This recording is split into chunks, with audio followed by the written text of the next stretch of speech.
भागवत क्या है? भा माने भक्ति, गा माने ज्ञान, बा माने वैराग्य और ता माने तप।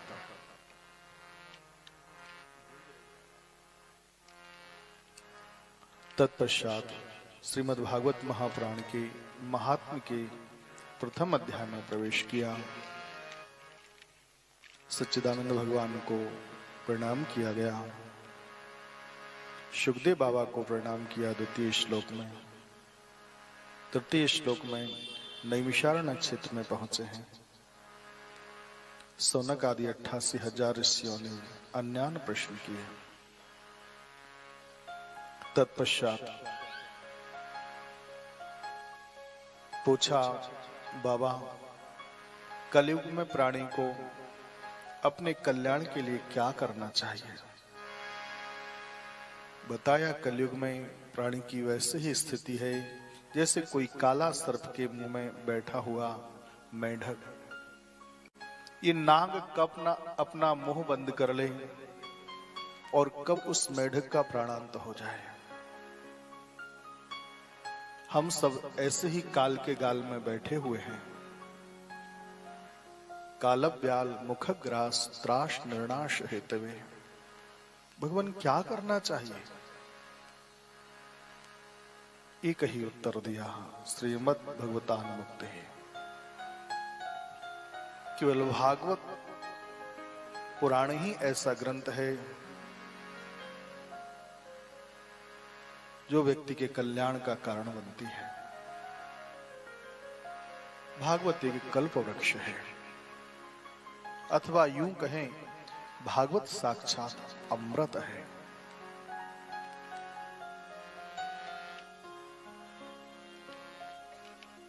भागवत कथा, भागवत पुराण पुराण नहीं, ये महापुराण है।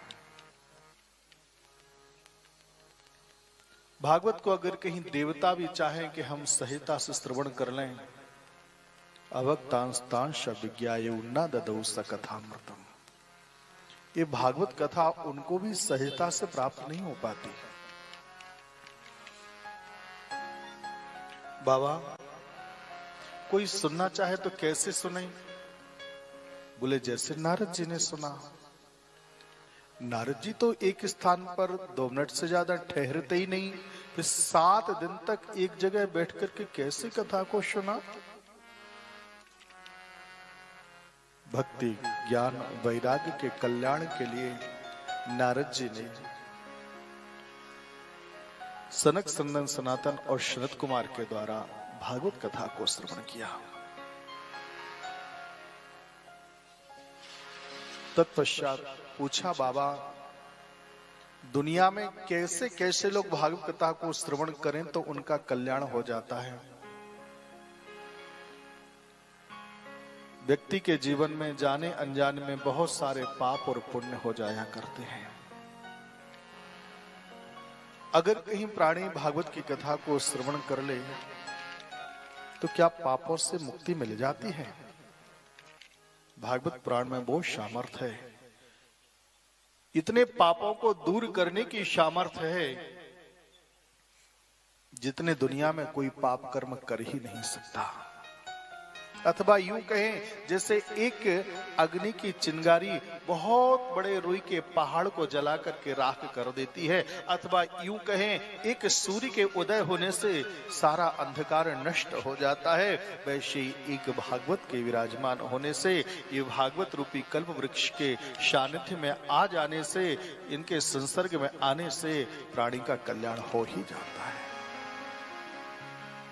और दूसरी बात और एक और बताई, बोले कहीं कोई संसार में जीते जी भागवत की कथा को सुन ले तो सुन ले, अगर कहीं ना भी सुन पाए, कहीं उसके निमित्त उसका नाम से संकल्प लेकर के अगर कहीं कोई कथा को श्रवण करे तो इस लोक को छोड़ करके परलोक को भी सिधार गया हो तो भी उसका कल्याण हो जाता है। ऐसा कभी हुआ?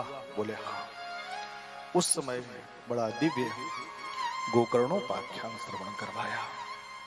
धुंधकारी जैसे महापापी का भी कल्याण मरने के बाद में कथा श्रवण करने से हो गया। बाबा, इस कथा को सुने तो कैसे सुने? तो महात्म के 6वें अध्याय में कथा श्रवण करने की बड़ी दिव्य विधि के बारे में भी बताया। किसी के मन में विचार आए तो योग अनुभवी पंडित के पास पहुंचे, दिव्य मुहूर्त पूछे और शुभ मुहूर्त पूछने के बाद में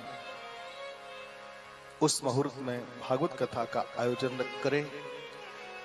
सभी लोगों से निवेदन करें, आमंत्रण दें, भैया हमारे यहाँ 7 दिनों तक संतों का समागम रहेगा, ब्राह्मणों का समागम रहेगा, भगवान की कथा कीर्तन होगा, भोजन भंडारा होगा। आप सभी लोग हमारे यहाँ कथा श्रवण हेतु अवश्य पधारें। 7 दिन का टाइम ना हो तो कोई बात नहीं, 3 दिन आ जाए, 2 दिन आ जाओ, 1 ही दिन आ जाओ। नहीं टाइम हो तो 1 घंटे भी आ जाओ, 1 मिनट भी आ जाओ, तो भी तुम्हारा कल्याण और हमारा भी कल्याण होगा। ऐसा सबसे निवेदन करें। ध्यान रखें, ना जाने किस रूप में नारायण मिल जाएं। हमारे यहां जो भी अतिथि आए, कलयुग में भगवान तो बांसुरी बजाते हुए आ रहे, ऐसा शायद ही किसी को दिखाई देता हो, लेकिन हाँ, उनकी कृपा का आभास जरूर सबको हो जाता है।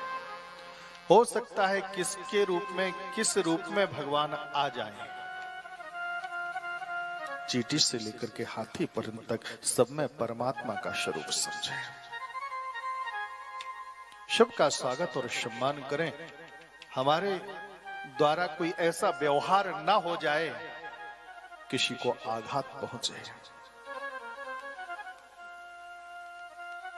तत्पश्चात 7 दिन तक जो प्राणी बड़ी सावधानी से कथा को श्रवण करते हैं, उनका वो प्राणी इस लोक में तो सुख भोगते ही हैं, लेकिन परलोक में निवास करने वाले उनके पितृगण भी सुख भोगा करते हैं।